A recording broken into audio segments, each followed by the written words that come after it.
Meanwhile, humans, we come out of the womb dumb and helpless, right? We completely rely on parents to survive. We can't do shit when we're born. So that's why our brains need to be very plastic and adaptable. So we have these super plastic brains, which means that we can learn a ton of information and skills in an incredibly short amount of time. Hey everybody, before we start the show, I want to make a couple disclaimers. This show does cover a wide variety of topics related to mental health and life in general, and some of those could be sensitive for you. I want to simultaneously encourage you to be brave in consuming difficult content, but also respect and recognize your limitations. So please use your best judgment. I will never be offended if you need to skip a question or an episode entirely, but feel free to feel it out, check out the episode, and just see what happens. If you need to skip, that's okay, but feel free to give it a shot first. I also need to say that while I am a psychologist, I'm not your psychologist, and I'm not your therapist. This is not intended to be direct medical advice, and you should not use this as a substitute for professional help. So with those said, let's go ahead and get into the show.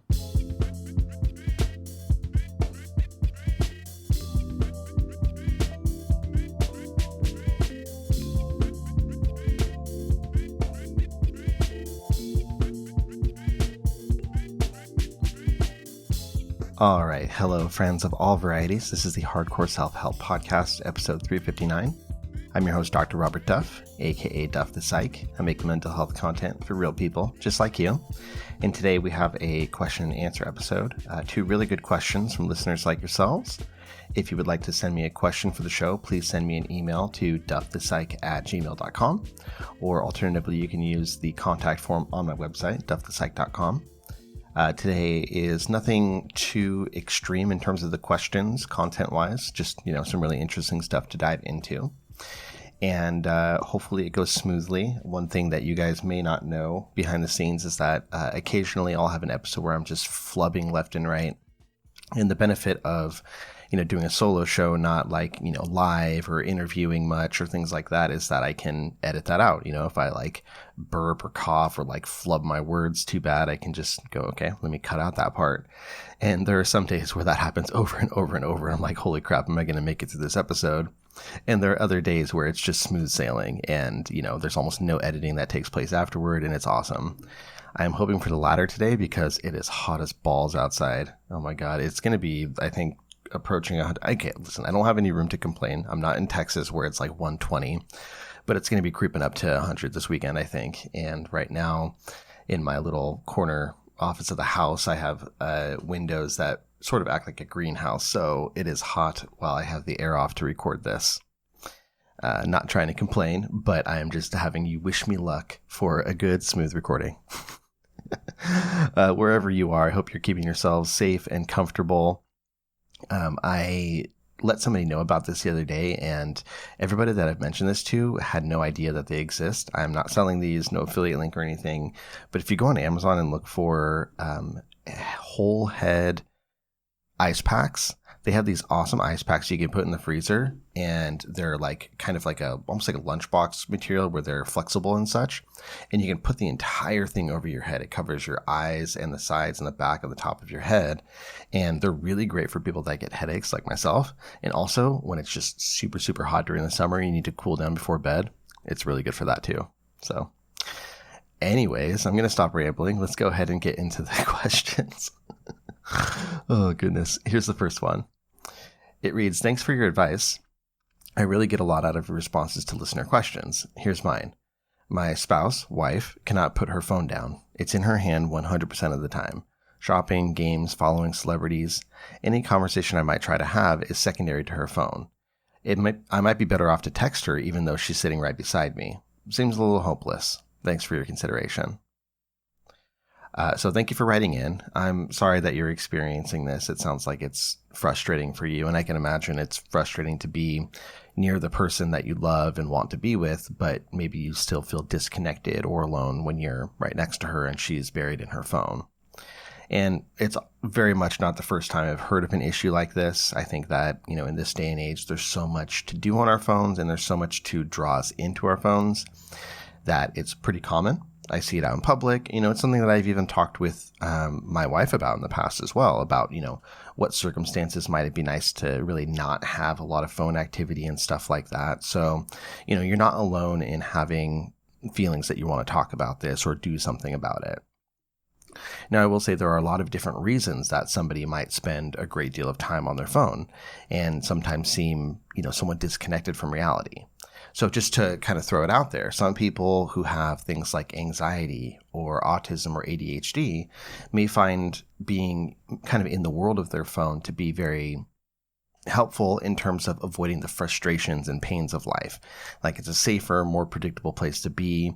And they, it's not they would rather be there, but it's very, very tempting to just spend a lot of time on the phone because, that's also what it's made for. It's designed to be addictive and engaging and enthralling, especially things like social media or, Amazon, what have you.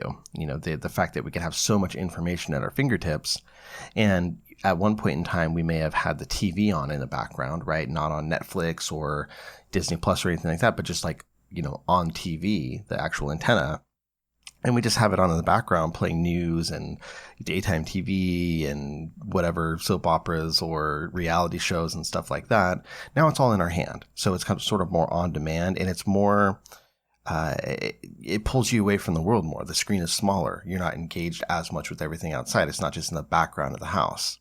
So some of this is, natural in a way. Some of it is, okay, we need to be considering what the reason there is. Maybe there's something more going on that makes this more of a temptation. And then also, you were totally allowed to have some concerns here. I will also say that some people feel more connected to the world, right?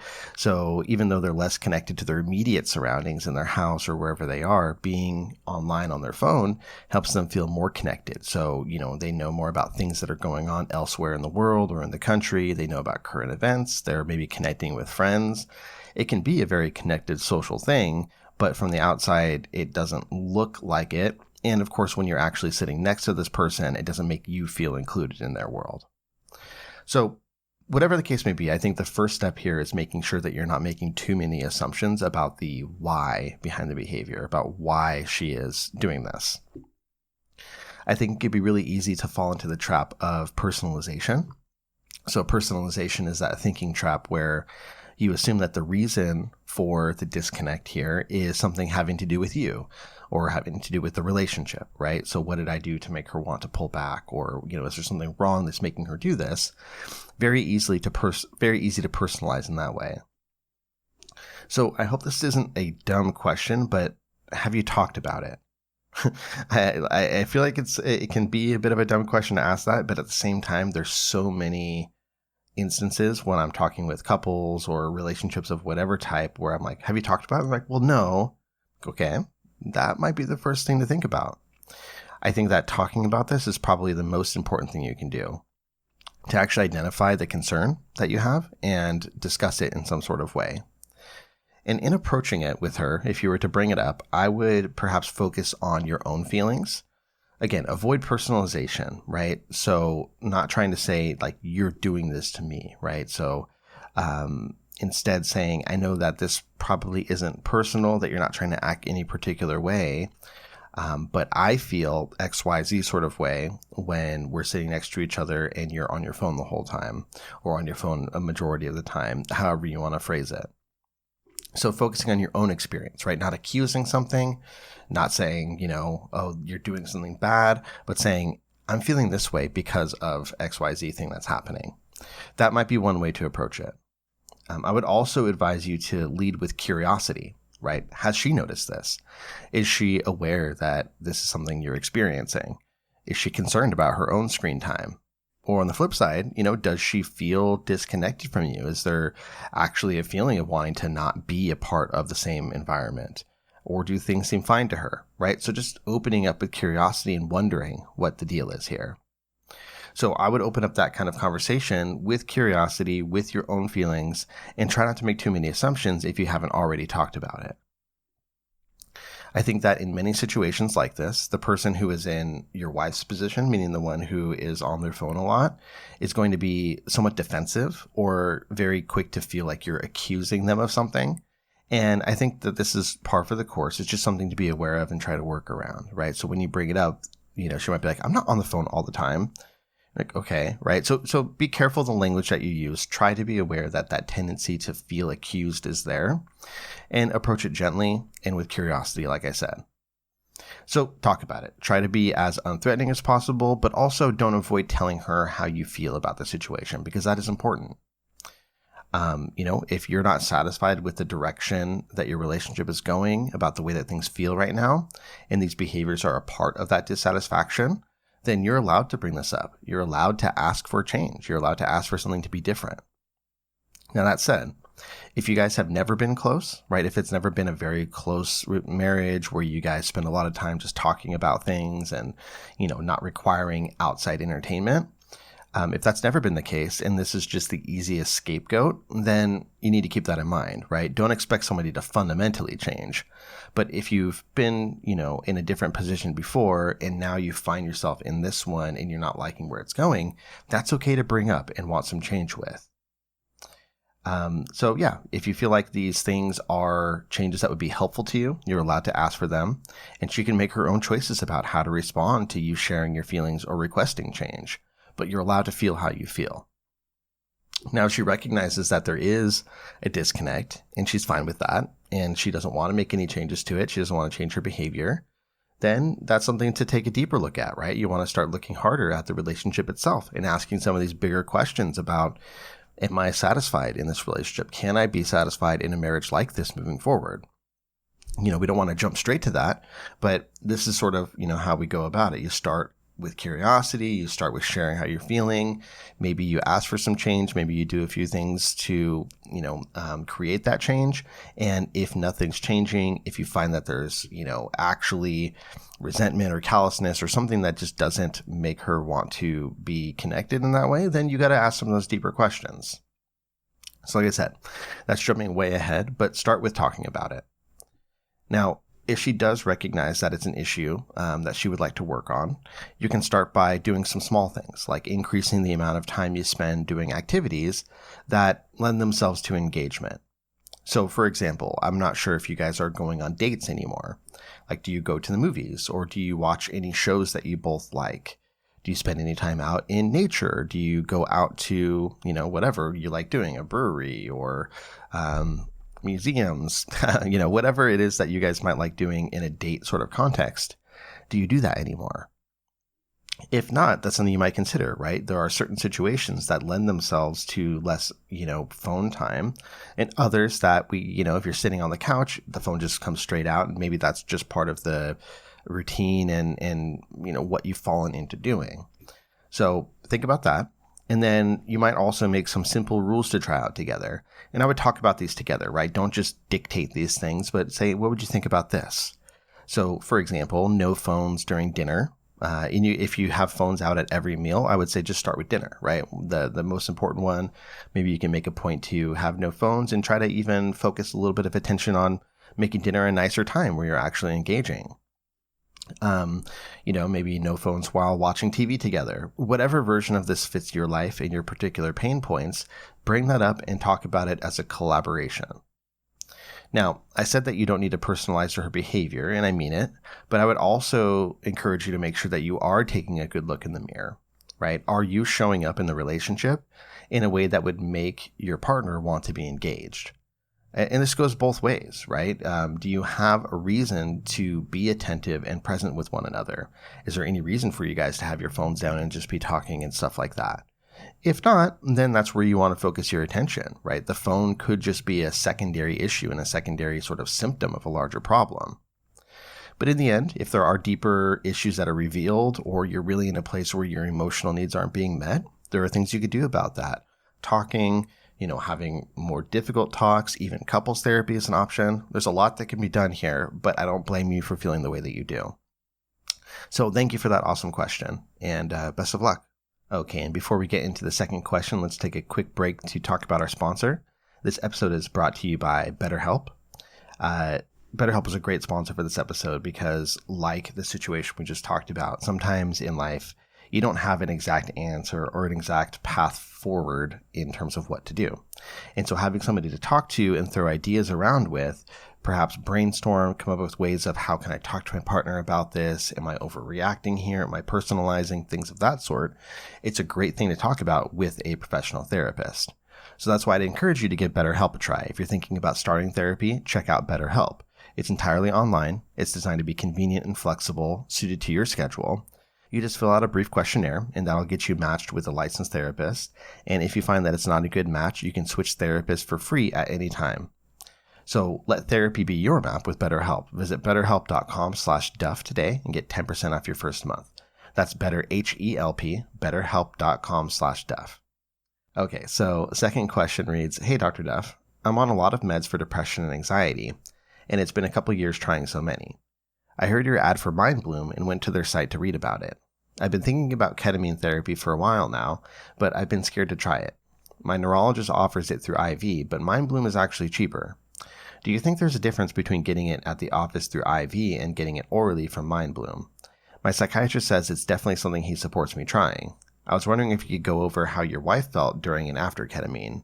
I know you've covered it some, but I'm wondering if it has lasting effects. One site I read says it rewires your brain in a way. One site says it only affects you for 2 weeks and then you have to keep receiving it. So if I got the 6 sessions, would it eventually need to be repeated? And if so, what's the point? I really want to try to get some anxiety relief, but I also have depression. I've also read it's kind of like a high or euphoric experience. So I'm wondering if orally at home is a better option than in the office, so I'm much more comfortable. Can you please ask your wife what it felt like before and after and how long her effects lasted, or any other details you know about? Thanks so much. So good question. Thank you for writing in. This question is a good example of why I appreciate having repeat loyal listeners like yourselves, because we can kind of go a bit deeper. You know, you're referencing other episodes that you've done, things that you've listened to already. So we don't need to rehash all of that, but we can go a little bit deeper here. Before answering, though, I want to recognize just how much work you've put in. I know it can be frustrating to try your best and feel like the relief you've gotten for your mental health is minimal. And it sounds like it's a great time for you to be considering trying a different mode of treatment for your anxiety and depression, something that's, a little bit more to try to move the needle in some sort of way. So I'm really happy to hear that your psychiatrist is on board and supports you trying it. That's not always the case, even though ketamine and other types of therapies for treatment-resistant depression or anxiety have been around for a while. A lot of psychiatrists are very, very stuck in kind of what they grew up with. So that's great. It sounds like you actually have a really good psychiatrist probably on your team. And the fact that you have both a neurologist and a psychiatrist is awesome. So really good job trying to take care of yourself. As for the question, there's a few questions in here, so I'll try to answer each of them. First, I definitely do need to get my wife back on the show. It's been a while since she's been on here, and have her talk about her experiences because, she's been through IV ketamine, she's been through MindBloom, which is oral, and she's been through various different psychiatrists, medication strategies, even, what I would call like recreational ketamine, meaning, using it in a setting that is not through a clinic or something like that. So definitely I want to get her back on here, but I can answer a lot as well. So one question in here is asking, if there's a difference between the IV infusions and the oral medications for ketamine done at home. I would say, yes, there is definitely a difference. If I had to rank order the modes or, methods of getting ketamine, at the top, meaning the best and most effective, would be IV infusions along with ketamine-assisted psychotherapy. So there are a lot of clinics out there now. There's been kind of a boom in the availability of, ketamine for depression and anxiety since I started talking about it a few years ago on the show. I'm not saying I'm responsible for that, but like during this period of time, there's been a big old boom. You can find ketamine clinics everywhere. The thing is, not all clinics and experiences are created equal. So for instance, when my wife initially got her ketamine treatments, they essentially hooked her up to an IV, checked on her once or twice. They didn't even give her her own face mask. She brought one in. So she had headphones and a face mask, and they kind of checked on her once or twice, but that was it. There was no processing. There was no talking about it, aside from kind of what to expect on the first time. And, for that time, it was exactly what she needed. It was very effective. When she came into that, she was horribly depressed and very suicidal. And that made her not suicidal and way less depressed. So that's exactly what needed to happen, right? It just made a huge shift in life for that period of time. Now, did it change her life and her symptoms in an entirely enduring way? Yes and no. I think it certainly gave her a different perspective on life and on the possible ways that she can feel. But in terms of like the chemical antidepressant effect, that didn't last forever. And that's kind of what they're talking about when they say you might need repeat treatments. So in preparing this, I asked her about a few things, and she said that the best way that she can explain the effect of ketamine, at least when it's used in this context, is that it helps you take a step back and evaluate things in a different way. And so that does provide the opportunity for you to process and for you to have enduring changes. But when it just comes to, straight up the antidepressant effect, the mileage may vary for that. Chemically speaking, what ketamine allows you to do is basically it allows you to let go of some control in a good way, right? So it allows you to let go of some of that control that you try to hold over your feelings and your thoughts. And that allows you to approach things that you might otherwise avoid. For instance, deeper traumas or concepts. And at the same time, it's also a very active substance, and it increases your ability to work through things and process things, and it actually increases connectivity. So, with that, you approach things more easily, you process more quickly and more efficiently. And so, yeah, it can definitely make a difference for you. I know I'm hopping around a little bit here, but you had mentioned something that you read that says that, ketamine rewires your brain. Now, I want to explain a bit about that, right? So what the hell does rewiring your brain even mean, right? That's kind of a buzzword. Like, there's a lot of shit that people throw out about our brains that doesn't really mean anything. We are constantly rewiring our brains every day. You listening to this is rewiring your brain. As human beings, we have brains that have a great deal of what's called plasticity, meaning that we can form new connections between the existing neurons in our brain. And that allows us to learn and adapt very well. There are some other animals that don't have a lot of plasticity in their brains. They're essentially born with everything that they need. So you look at, animals like, I think giraffes, for instance, they can basically walk. There's other animals that can swim as soon as they're born, or they can hunt. They basically are almost fully self-sufficient. Meanwhile, humans, we come out of the womb dumb and helpless, right? We completely rely on parents to survive. We can't do shit when we're born. So that's why our brains need to be very plastic and adaptable. So we have these super plastic brains, which means that we can learn a ton of information and skills in an incredibly short amount of time. As we get older, we don't have as much what's called neurogenesis, meaning we don't create new neurons as much, but we have so many in our brain and we still have that plasticity, so we can always connect them in new ways. So all of this is to say that we are constantly rewiring our own brains. And depending on how we do that, rearranging of these neuronal connections, this can sometimes cause lasting, enduring, positive impacts on our lives. It can do the negative too, but we can have an opportunity to have that positive. So when it comes to ketamine, I would say that the more accurate statement is that ketamine facilitates the process of rewiring your brain. And the way it does that is by what I said a moment ago, helping you see things from a different perspective, amping up the creativity in your brain, and allowing you to approach deep issues that you otherwise might avoid. So it doesn't take your brain and just squish it up and fix it, but it opens things up so that you can do some of that work on your own, right? And that brings me back to different methods. So as I said, the best case scenario is going to be the IV infusions with ketamine assisted therapy. This gives you the most control over the dose because you ramp up to the perfect point and stop. And, that amount of dissociation, that disconnect from reality is experienced in a way that is manageable and helpful. And then you have guidance for working through it and processing whatever comes up out of it. Now, although there has been that boom, as I mentioned, in ketamine treatment, the ketamine assisted therapy part is not nearly as prevalent as I hope that it one day is. The field in this regard is still pretty young. So, give it some time in that regard, but it is out there if you look for it. And then there are other administrative methods as well, right? So you have IV infusions with treatment. You have IV infusions without treatment, like I talked about with my wife. You also have nasal spray. So S-ketamine, which is an isomer of ketamine. The brand name is Spravato. That's administered in a doctor's office, and it's kind of similar to the IV treatments, but it's shorter. And what you have with that is basically a bump, and then you come down from it rather than a ramp up in the dosage and then holding you there. So it's kind of a different experience, but it has a very similar effect. And then you have treatments like Mind Bloom and other at-home treatments that are taken orally. This is either sublingually under your tongue or held in your cheek. There are different administration guidelines.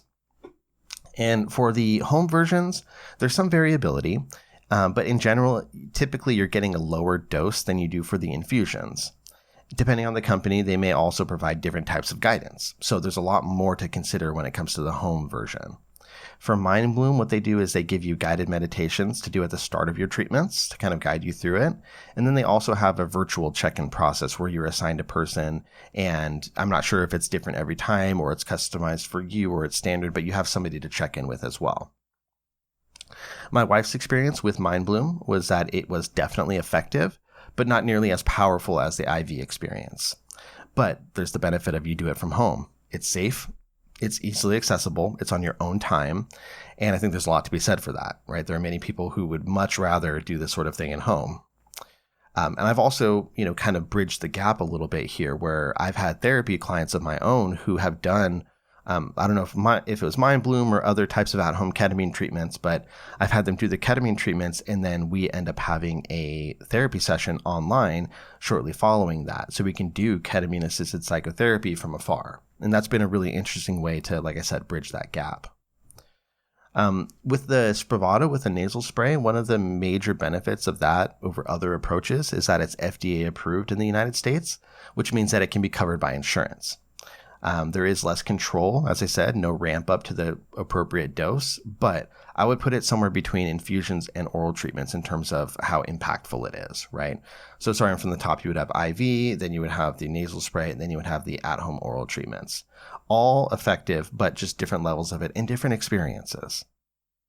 So in terms of what it feels like, right? You talked about, is it euphoric? What does it feel like? There are differing experiences, but the intention is for you to have some bit of a dissociative experience, right?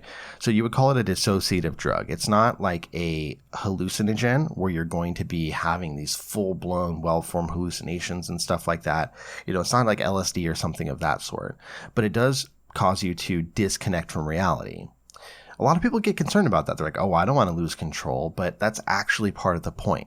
This distance from reality is what helps. Again, it helps you approach things that you might not otherwise approach and go to places you might not otherwise go. I've never heard of somebody having major discomfort doing ketamine treatments in an office because they feel out of control or something like that. They always have some guidelines there to keep you safe, and they, warn you that occasionally people can have an adverse experience or something, but I've never heard of it. And you're never going to be completely ignored, right? Like, you might not have therapy or a lot of intervention, but if you have an issue, if you're not feeling good or something like that, they're there for you in that regard. So like I said, you're not going to have these full-on hallucinations. It's not a hallucinogen, but sometimes people do have vivid visualizations and experiences that are different from their conscious reality. So, for example, I can think of people that have gone through it where they've described, kind of talking to parts of themselves, like there's a cast of characters that they are able to have sort of internal conversations with, or roaming through familiar locations. I remember my wife telling me that when she was going through her infusions initially, she was listening to Johns Hopkins University has a playlist that's designed for either ketamine treatments particularly, or any sort of treatments like this, so like mushrooms or ketamine or, LSD or anything like that. But they have a playlist that they designed. And so she was listening to that, and the song What a Wonderful World came on, What a Wonderful World, that one. And she described just like this like visualization and feelings, like she could feel the sun on her face, and she could feel like she was in a field or a meadow of some type, and it was just beautiful and peaceful. And she held on to that feeling for a while. And so, yeah, you definitely do get a different kind of experience. It's just not the, intense, full, hallucination that you might get with other types of drugs. And when it comes down to how long it lasts, I think that depends a bit on the mode of administration, how many sessions you do at a time. But I don't necessarily want you to think of it in that way. In my opinion, the use of ketamine, at least right now, is as an amazing option to take a huge step, to get out of a funk, to remove suicidality or hopelessness, or to work through some serious traumas that you couldn't break through in any other way. Basically, a huge stepwise change. And by doing work yourself while you're going through these treatments, you can make enduring changes that last for a long time and outlast the chemical impact of the substance. Then every so often, you may find that you need a booster treatment. Much like any other medical intervention, you might have to go back in every once in a while, but it's not the sort of thing where you need to necessarily sign yourself up for a 6-month course, 2 times a year or something like that. When in doubt, talk to the people as well. Talk to the people who run the clinic, or talk to the people who are a part of the company you're considering doing for home treatments, what have you. Talk to your doctor. They may have, their own explanations of how their particular treatment works with the people that they do work with. But these are some general ideas for you. So hopefully this helps. I know it can be confusing. Don't be afraid to ask a lot of questions. Don't be afraid to consider going elsewhere for treatments also. Like if you find that your neurologist provides it, but it doesn't feel like the best place for you to do it, that's okay. You're not cheating or anything. You can go to a different clinic to do that if you feel like they have a more comprehensive program or better treatment. If you do end up going through a treatment, I would advise you to talk with your psychiatrist or your therapist if you have one, and make a good plan for how you want to approach it, and figure out whether it can be combined with an increase in other interventions, right? So maybe you can go to twice a week therapy while you're going through the IV infusions or the home treatments or something like that. Basically trying to find a way to facilitate that work that needs to be done so that this can really, really do something for you. So hopefully that clarifies. I appreciate the question, and best of luck. And with that, we're done, everybody. This has been episode 359 of the Hardcore Self-Help Podcast. If you want the show notes, go to duffthepsych.com/episode 359. If you want to send me a question for the show, send me an email to duffthepsych@gmail.com. And I'm sweating like a pig, so I'm going to close this up and get some air. Thank you for your attention. I'll see you for the next one. Bye.